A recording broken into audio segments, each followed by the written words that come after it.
Regan Slaymaker for Not Just Boxing, and I have the pleasure to be joined by the unified Welterweight World Champion Natasha Jonas. Natasha, I mean, it's better talking to you in person than it is through a Zoom screen. Yeah. But yeah, a great press conference for a massive main event for yourself on March the 7th. Yeah, it's huge. The occasion's massive. The venue's historic. It's got all the ingredients to be a great fight. And we've just got to go out there. She's going to bring the best that she's got. I'm going to bring the best that I've got, and the best woman will win. Definitely as well. Last time we spoke was before your unification with Ivana Habazin, and kind of I put the question, obviously collision course, and you were very dismissive of the fight. You wanted to get through Habazin before you talked about it. And then the next thing I know, I looked on Sky Sports, and I think the frostiest exchange that I've ever seen you be a part of. I mean, talk to me. I mean, the fight has been building very nicely since that moment back in December. Yeah, I think it's always important to focus on whoever's in front of you. You can look beyond and things happen, and then your fight's gone and the opportunity does shut. So you've got to concentrate on who's in front of you, get the result that you need, and then you assess where you are and what's to come. So that's what was happening, and I think, Harrison made a point of saying, no, you all just think I'm coming here just to be beat. That's not the case, and she was right. It was a bit disrespectful for her to be just overlooked like that. She is a 2 or 3 time world title challenger herself. So it was a great night, a great occasion, emotional as well. Might potentially be my last time in Liverpool, but yeah, the exchange at the end was just, I'm not going to be outwitted by anyone.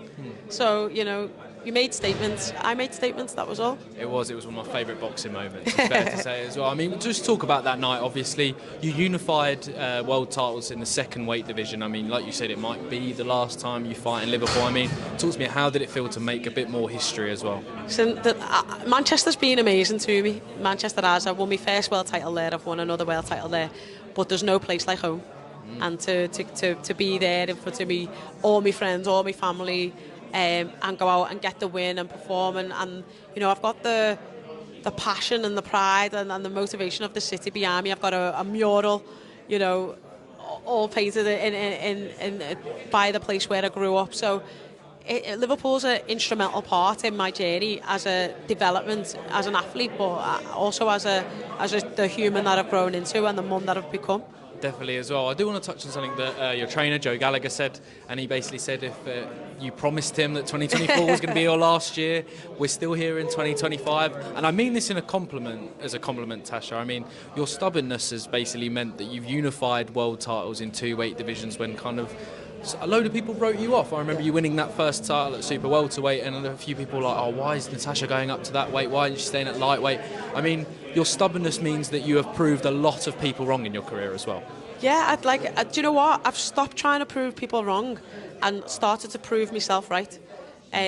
I always knew I had it in me. I always knew I could compete at this level with the top females in the sport, and I just needed the opportunities to do that, and I've just kept on going where the opportunities were. Again, this is another huge opportunity, and I'm kind of the underdog. After all I've been through, I'm the underdog, so it's another chance for me to be on a big stage and shine, and I believe that I always do that when I rise to the occasion. You definitely do as well, and I do want to kind of round off everything by saying kind of in 2012 you were Miss GB, you were one of the first British Olympian to go to the Olympic Games. Then you unify division world titles in 2 divisions, and you fight for world titles in 4 weight divisions. I mean, March the 7th is a pinnacle of long may it continue, Natasha, but an incredibly successful career for yourself. Yeah, cheers, thank you. It's only when people say it like that you realise it has been some journey, ups, downs, but I wouldn't change it for the world. And like I say, it makes me into the human that I am today. It makes me driven, it makes me focused, and it makes me determined to watch my little girl see me be successful. Definitely, and long may it continue. Natasha Jonas, thank you very much. Thank you. Cheers. Thank you.